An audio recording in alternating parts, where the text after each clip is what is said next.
Welcome to the Seeking Wellness podcast, a journey to discover balance, wholeness, and holistic ways to thrive. I'm your host, Tash from We Are for Wellness, and together we will explore and discover ways to lead a more balanced life, mind, body, and soul. Are you curious about alternative therapies, starting your spiritual journey, or simply looking for practical ways to feel better? You're in the right place. Through inspiring conversations with expert providers and healers, this podcast is here to guide you. Let's explore and seek the path to wellness together. Hi guys, welcome back to the podcast. Today I am joined with Elsa, who I'm super excited to talk to today. Hi Elsa. Hello everyone. You are a psychotherapist who specialises in feminine embodiment, helping women to reconnect to their essence through the power of their body. So today we're going to talk about the archetypes, which is totally new to me. So I'm very curious and I can't wait to hear more. Would you like to first of all start by letting us know where it all began with you and how you got into kind of female embodiment and this kind of work? So I was studying psychotherapy when I was, I think I started when I was 20, from a depression actually. I got into a very dark place and I figured I have no meaning in life because I don't know myself. I don't know what is important for me. So then I got into psychotherapy, and once there, I experienced other problems in my personal life, in my sexual life, that led me towards studying more sexuality, connection to my cycle, tantra, and feminine embodiment in a very global thing. So yeah, that's how I got into it, and I just started to pull a thread and then went deeper and deeper and deeper into it. Yeah. Okay, so through depression is where you just started to connect back to yourself in a way. Yeah, exactly. Okay, and some of the ways that you do that, so you mentioned tantra, and I think you're very passionate about dance and movement and things like that. Yeah. So what Yeah. were the methods that helped you reconnect them? So it was everything a little bit at the same time. Psychotherapy, having somebody that really held the mirror for me to also look at the things where I was disconnected. But I also realized that I was completely disconnected from my body, like from the chest down. I couldn't feel even anything. I couldn't people would tell me, oh, I'm having something is not sitting well in my digestion. I'm like, how do you feel your digestion? I don't even know how does it work? I couldn't even feel really my body sensations. So yeah, I had very great therapists that really helped me to reconnect in this way. And then, like I said, I started pulling a thread. So when I had sexual problems, I went to a hypnotherapist, of course, like sexologist, like many things. And then somebody told me, Elsa, you've never tried on the spiritual side. Let's go to a feminine retreat together. I was like, oh fuck. Am I allowed to say fuck? Yeah, that's fine. Okay.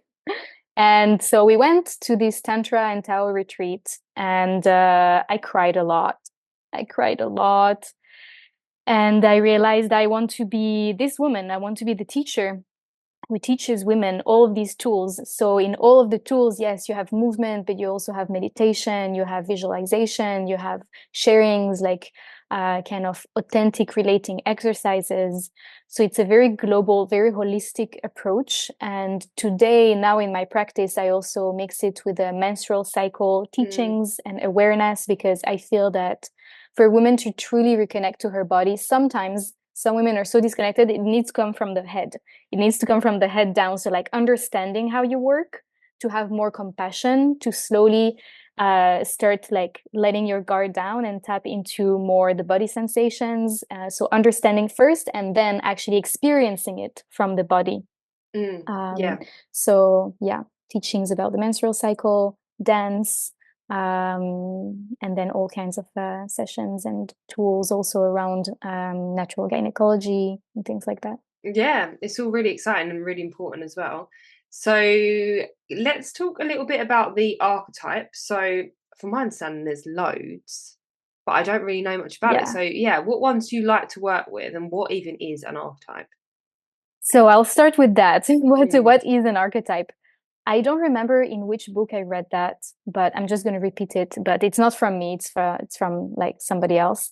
But an archetype is like a cookie cutter. So then from this cookie cutter, you're going to imprint the dough and make many, like for example, gingerbread men. And once you put them in the oven out, they will look slightly different, each one of them. So one will be a bit more burned, the other one will be a bit more light, one will be cracked or maybe missing an arm or something. So the archetype is the cookie cutter, is the shape. And then we have an imprint of the archetype, of each of the archetypes within us. So we are the gingerbread men out after the oven. Mm-hmm. Each one of us has a slightly different interpretation of each archetype. So the archetypes live in the realm of the unconscious. So it's things that we all have an unconscious imprint of, but that sometimes are completely blocked, completely repressed. And for us to fully live our full potential, it's good to see where we can expand even more, where we can reclaim all the archetypes that we have living within, and even the ones that we feel, less comfortable or that we have more shame around, etc. So do we all have loads of different archetypes within us that we can embody, or is it certain stages of our lives we have certain archetypes? I think we have all of them all the time, but for sure, like at different stages of our lives, we will embody different ones. And for me, like the goal is the goddess, like what I call the goddess, which is the ultimate feminine form that is embodying all the archetypes, that has access to their gifts, like to all of their gifts, and that can just pick according to what she needs and according to the circumstances of life, the different moments, who you're speaking to, which one to embody, which one to bring forth. Okay. Does it relate to any like Greek mythology or anything like that, or goddesses? Oh, yeah, for sure. You can find the archetypes in all the mythologies around the world. Yeah, mm-hmm. You always have like the archetype of a great mother in every gods and goddesses in Greek mythology, but also in Egyptian, also in Hinduism. Everywhere you always have like the archetype of the medicine woman, or like, things like that, for sure. Yeah. Okay, so what ones do you like to work with then? I love to work with the two ones that I have the most alchemy with are the seductress and the slut. But I also love to work with the queen, the wild woman, the warrioress, the maiden, the witch archetype I also really love. Yeah. So these words are quite potent in a way. So when you say the slut, that kind of makes me tense up a little bit because I guess society has told us that's not a very nice word, to suppress that, and it's a negative thing. So do you want to talk a little bit about that? Yeah, sure. So like, for example, if, we were working together, I would like try to pull the thread of like, okay, where is the shame coming from? What are the preconceived ideas that you have around this word, slut? What does it mean for you? And for sure, each archetype has a shadow aspect and a light aspect as well. So what we want to do is be aware of the shadow so that we don't get into it, like we don't get carried away by the shadow, but we want to reinforce the light. So like opening the archetype, you can see both. You have both light and shadow, and it can feel very overwhelming, especially with archetypes that revolve around sexuality. And the slut, for example, revolves definitely around sexuality, around owning your sexuality, being completely free in it, reclaiming your access to pleasure, for example. And that, like, because sex is still very taboo in our society, then that's like it comes and it adds on to this archetype. Yeah. Okay. And then the other one that you mentioned, so what was the first two? The slut and the seductress. Right. It's the same. Like it's not the same archetype. It's a different energy. I would say that the slut is more like out there, very confident. She's like very worthy. Like for me, that's the word that comes with the slut. She's worthy of pleasure. She's worthy of getting all the attention that she deserves. So it's really like this one's like, I want, I get. And the seductress is more in like the way of like she's going to magnetize, she's going to bring to herself, she's not going to go and look for it.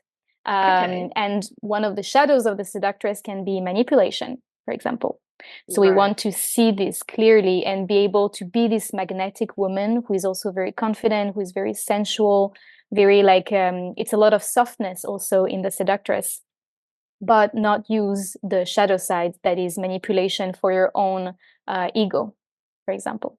So you need to be aware of the shadow side as well when you're working with them. Okay, so how are they misunderstood then? So how is the seductress misunderstood? Is it because it could be manipulative?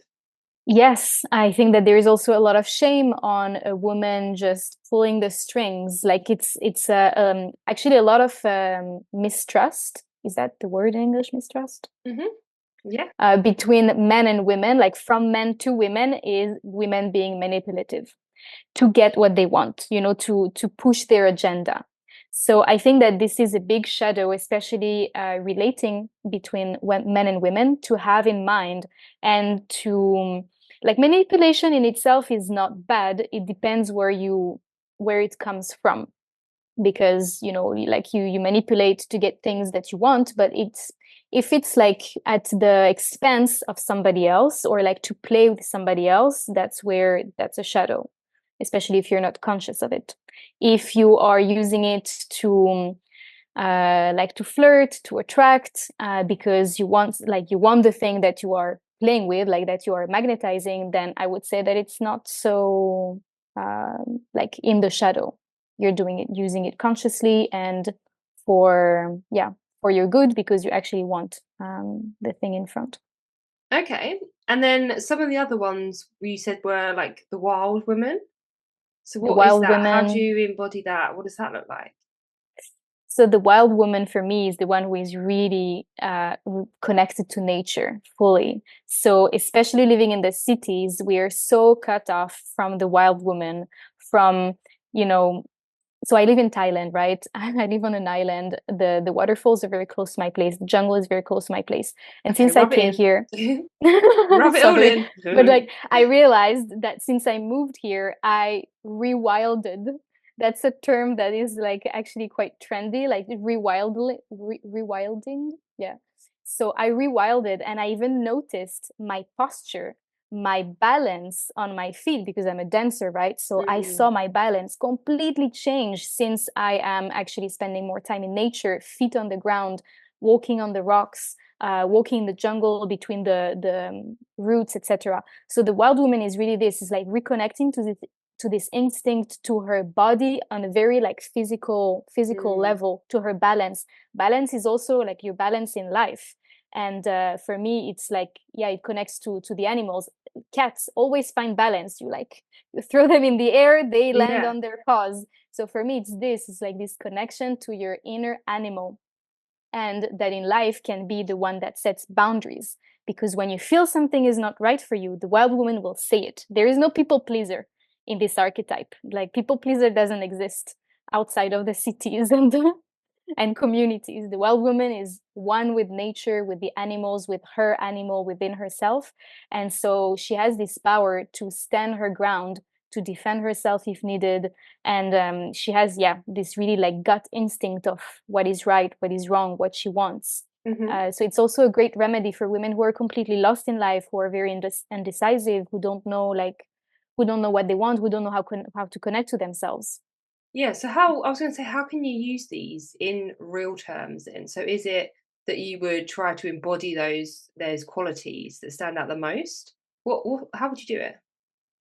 So yeah, when that happens, like I give some workshops online sometimes. So we usually talk about all of this. Like we have an open conversation. Like I present them the archetype, I present them the shadow aspects, the light aspects, the gifts, like how you can really expand. And then they bring me real life situations in which like, oh, okay, so when I'm in this situation, when I'm trying to think about something real, so that it can give you actually a good idea of it. So like, is it like for the wild women? I'm trying to think. Like, is it if you're in a work situation and you're not standing up for yourself? Like, Exactly. is So it that where would you be need more that like, power? yeah, bringing up this animal. This thing is like, no, like I deserve to get this and that. For example, Mm. in the case of a raise, or like, no, this is just not okay. You don't get to treat me like this. Mm-hmm. And really feeling like, so the wild woman can have a lot of anger, and can be like in the shadow aspect, the angry, the lonely wolf, the one that doesn't want to see anybody because she's best in nature. So we Mm. want to be able to bring those qualities back into our daily life, of like this healthy anger, which is boundaries. No, this is just like, doesn't get to, you don't get to do this to me. Mm. Also, for example, in a relationship, like a man that is treating you in a way that is not appropriate, and you just feel within yourself that there is something wrong, but there is something paralyzing you, and you stay and you just let the situation continue. So the wild woman would be like, run, run, because she's connected to her animal once again. Yeah. What about in business? What's the best archetype for like a feminine embodiment archetype where you're really stepping into your own power? I don't know, creativity, I suppose, because of So business, right? it will depend which business, I guess. But for example, I'm running my own business, and the archetype that I really try to embody with that is the queen. Mm.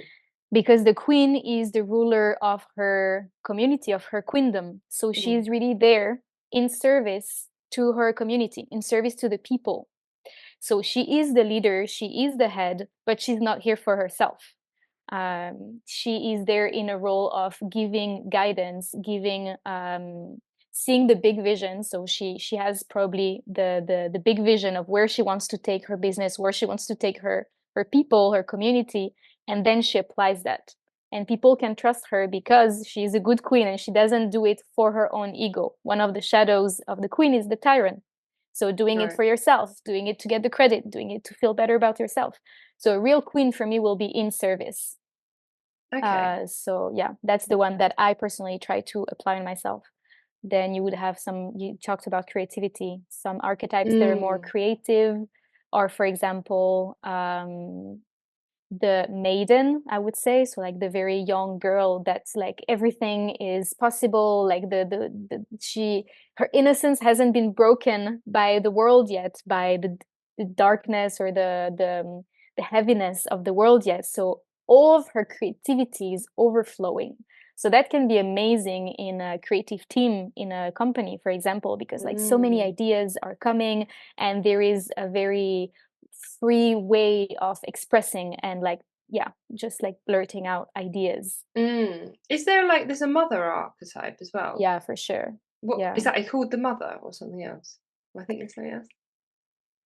Yes, there is a mother archetype. I didn't understand the question before. Oh, if it What was it, is it called mother? Have I got that the right kind of title? it is called Okay. mother. Yeah, yeah, it is called mother. It's funny. It's one of the ones that I feel the most resistance towards. So I'm still very much Ah. working on this one. The mother is the one that is overflowing with love, with abundance, with like she's just nourishing the people around her. And Mm. we can also compare her to being a mother, like literally when you give birth, you're full of milk, you're full of Mm. love, like you're in a trip of psychedelic, just like overflowing for your child. It's not always the case, by the way, but Mm. that's what the archetype is about. Um, so yeah, it's a very selfless archetype of giving away yourself, nourishing from yourself. And I would say that the shadow, it can be like forgetting about yourself, getting resentful, Mm. doing things like, and mothering, which is micromanaging the people around. Mm. Yeah, I'm wondering if this shows up in businesses, or if you're going to start a business, you can think about these archetypes of who you kind of want in your business. for sure. Yeah. And Yeah, like you just said, the mothering, like that can even show up in relationships, right? Where for you're sure. being that Yes. mother archetype rather than a partner or It's I don't. very, very, very common again amongst women to be in the mothering rather than in the mother, because you can, like, I feel that in a relationship you can come up as many different archetypes with your partner, like you go through many different experiences in lives, and you need at some point to be each other's like mother or father, but it doesn't mean mothering. and fathering, which is like overprotective, etc. Like with respect, with letting the other be completely its own individual, and not getting into these power games. And archetypes where you might hear about it and something tenses up inside you and you don't really resonate with, is that something that you should lean into then and learn more about and try to embody? Do you think there's something inside you that's repelling it? So first, yeah, I would check, like, maybe that's the homework that I will give at the end of the at the end of the call, Yeah. to start maybe just tuning into the archetype and seeing, like, journaling, maybe you're just meditating with it, seeing like what are really the things, like, first of all, what do you project onto this archetype? What are the things that the words, expressions, even like it can be very much the looks. How does this archetype look for you? What does it wear? Which colors? Because all of this is going to give you information about what you project onto the archetype. And then you have ways that are quite direct to work with archetypes. For example, embodying it for a day, dressing up like as such, acting as such. And it's really like you're taking on a mask, like putting on a mask of like, okay, I'm going to push myself. I really want to nail this archetype. I really want to understand how it works. So I'm going to do it for a day or for a week. Like, I have friends who've also done that for like a week per archetype, which is really, really interesting. Yeah, that's interesting for sure. And what about even like visual cues, I guess? So like images of Mm-hmm. these archetypes around, right, okay, then they can be helpful as well. Yeah, music as well.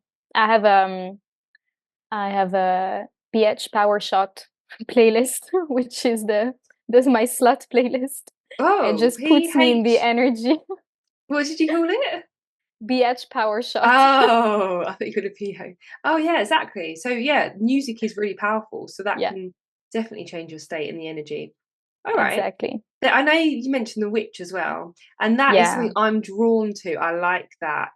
I don't know, because for me, I think of like just obviously magic and crystals, and I don't know.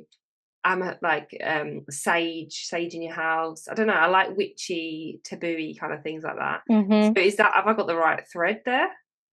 Yeah, totally. And I think that it's an archetype that is coming back very powerful in the Mm. past maybe 50 years, because okay, like we can talk about reincarnation and like past lives and stuff like that. Like, I'm into this shit, and I would say Oh, that me a lot of too. women that are coming back in this life nowadays have been connected to the witch hunt, have Mm, suffered the consequences of being a witch, and they're coming back now to have a different experience of experiencing their magic. And when I say magic, I'm not saying like, boom, I change you into a mouse, but like, mm, yeah, our healing power is our energy that can impact the world, that can impact other people. And the witch is a very, very powerful archetype because she's connected to realms that we don't really see. So like everything that is more energetic, mm, emotional also.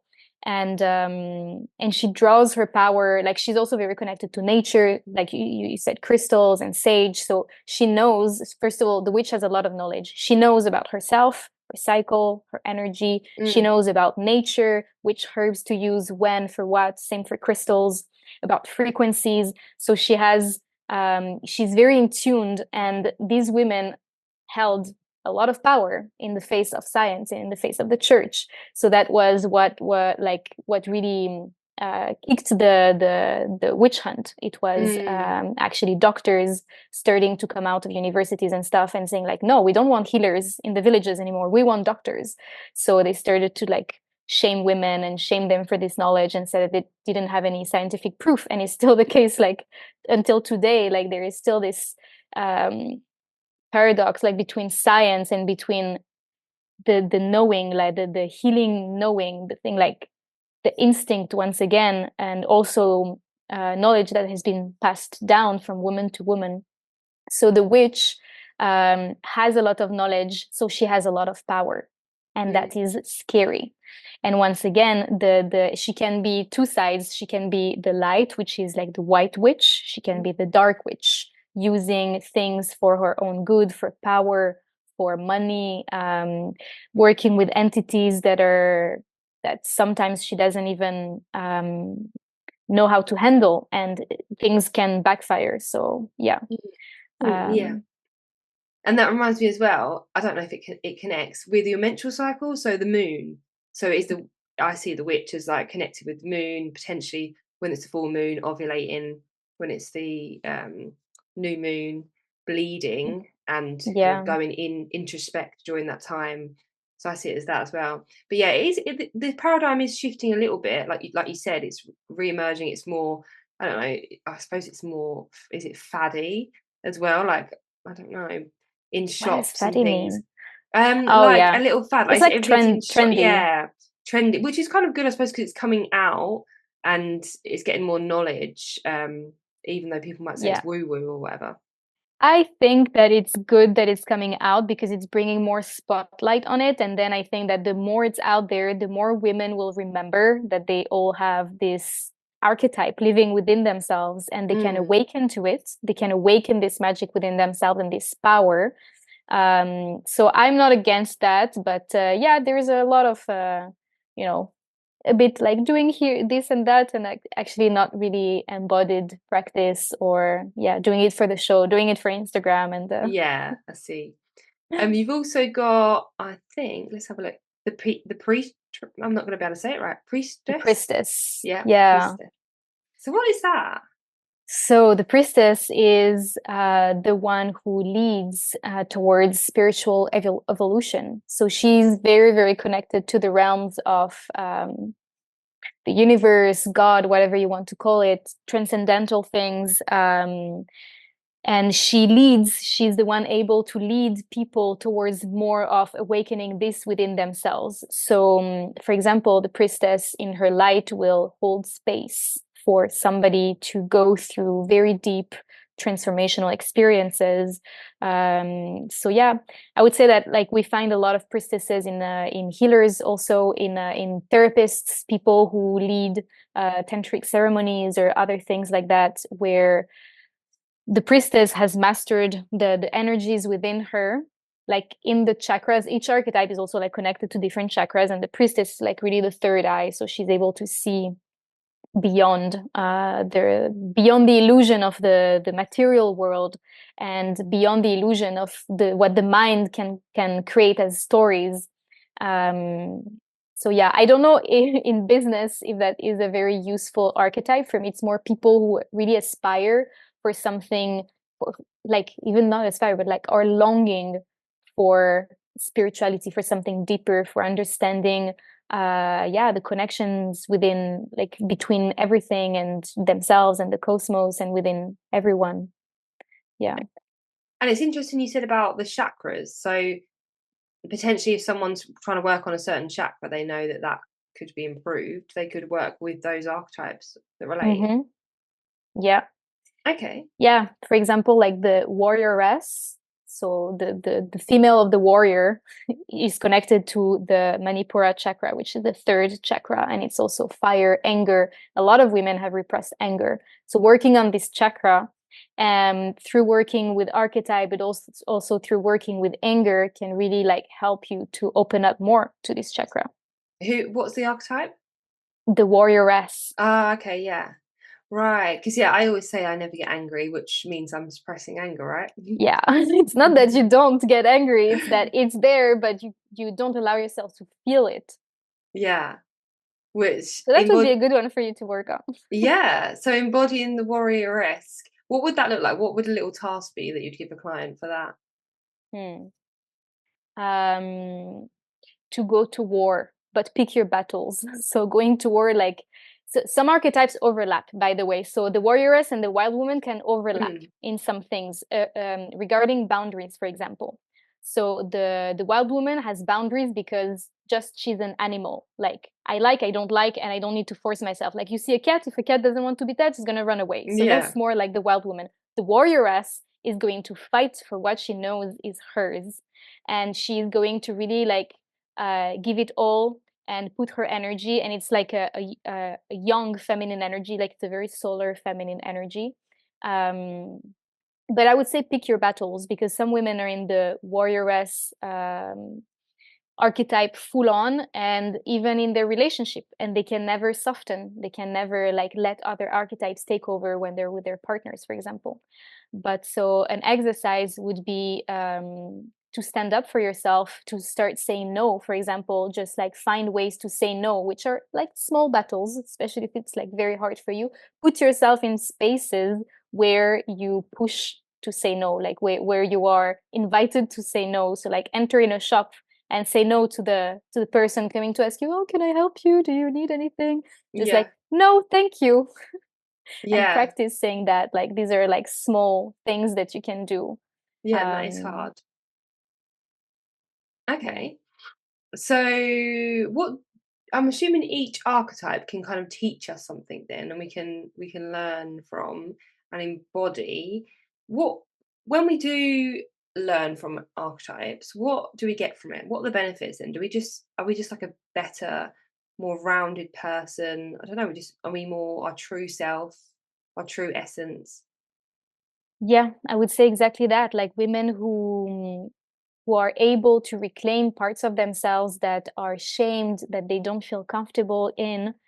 Like in the end of my workshops, they say like, wow, I knew that I had it in me and I was not able to tap into it. I feel so much more complete. Like it's like a piece of my puzzle that has been brought back to me. So that's what I really love. Like that's what I live for. It's helping women to feel complete, to feel full within themselves, like having the full experience of what it is to be you. Mm. And I suppose when you maybe judge other people, so I don't know, for different reasons, I can't think of an example right now, but maybe the anger, or maybe a work reason where someone's standing up for themselves, and you're like, all right, I don't know, judge them, but in deep down, maybe that's something you could work on because you haven't got that fire in your belly Exactly. like they have, yeah. And say the slut thing, you haven't got that confidence maybe to, I wouldn't wear that outfit or do that, you don't have that confidence. So there's something missing that you can learn. You can always learn from. Exactly. Yeah, whenever you feel something like frustration or judgment, it always tells you about something inside of yourself. So judgment tells you about the places where you could be more free, you could expand more into that. If you were okay with this archetype, you would just feel nothing, just like, oh, fine, she's wearing whatever she wants, she's acting however she wants. If it touches you, it means that there is something for you to look there and soften, expand into. Mm. Okay. Is there any other archetype that you feel like you'd like to talk about that you're quite passionate about, or have we covered the main Mm, ones? I think we covered the ones that I personally prefer to work with, but for sure, like there are so many more. Thinking, um,